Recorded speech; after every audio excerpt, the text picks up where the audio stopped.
Hi friends, అందరికీ అన్నం పెట్టించిన అని చెప్పిన కదా.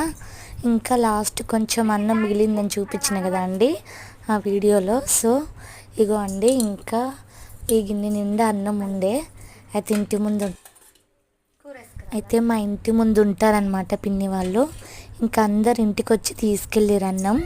ఇంకా కొంచెం ఉంటేనైతే ఇంక ఈ పిన్నిని పిలిచిన, పక్కన ఉంటారు, వెళ్ళి పిలిచి ఇంకా కేకు, అన్నం, కూర అవన్నీ అయితే పెట్టించినండి.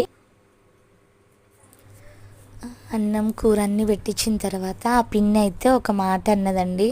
నాకైతే చాలా బాధ అనిపించింది. సో ఇంకా ఆ పిన్నిని చూస్తే హ్యాపీగా కూడా అనిపించింది. అదేంటంటే, ఇంకా అన్నం, కేక్ అవన్నీ తీసుకెళ్ళిన తర్వాత మళ్ళీ వచ్చి, బిడ్డ నేను గిన్నెలు తోమాలా, చాలా ఉన్నాయి కదా, చిన్నపిల్లలు తోమనియరు కదా అన్నది. అయితే నాకైతే చాలా బాధ అనిపించింది. వద్దు పిన్ని, నేనే తోముకుంటాను, అవసరం, నాకెవ్వరితో ఫ్రీగా చేయించుకోవడం నాకు ఇష్టం ఉండదు. సో కొంచెం అన్నం పెట్టినందుకే ఆమె గిన్నెలు తోమేసి వెళ్తానరా అన్నది.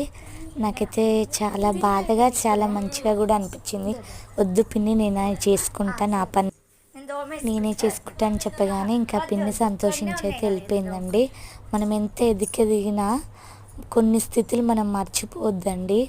సో దేవుడు ఏ స్థితి నుండి మనం లేపాడో జ్ఞాపకం పెట్టుకోవాలి. అప్పుడే మనం బ్లెస్ అవుతాము.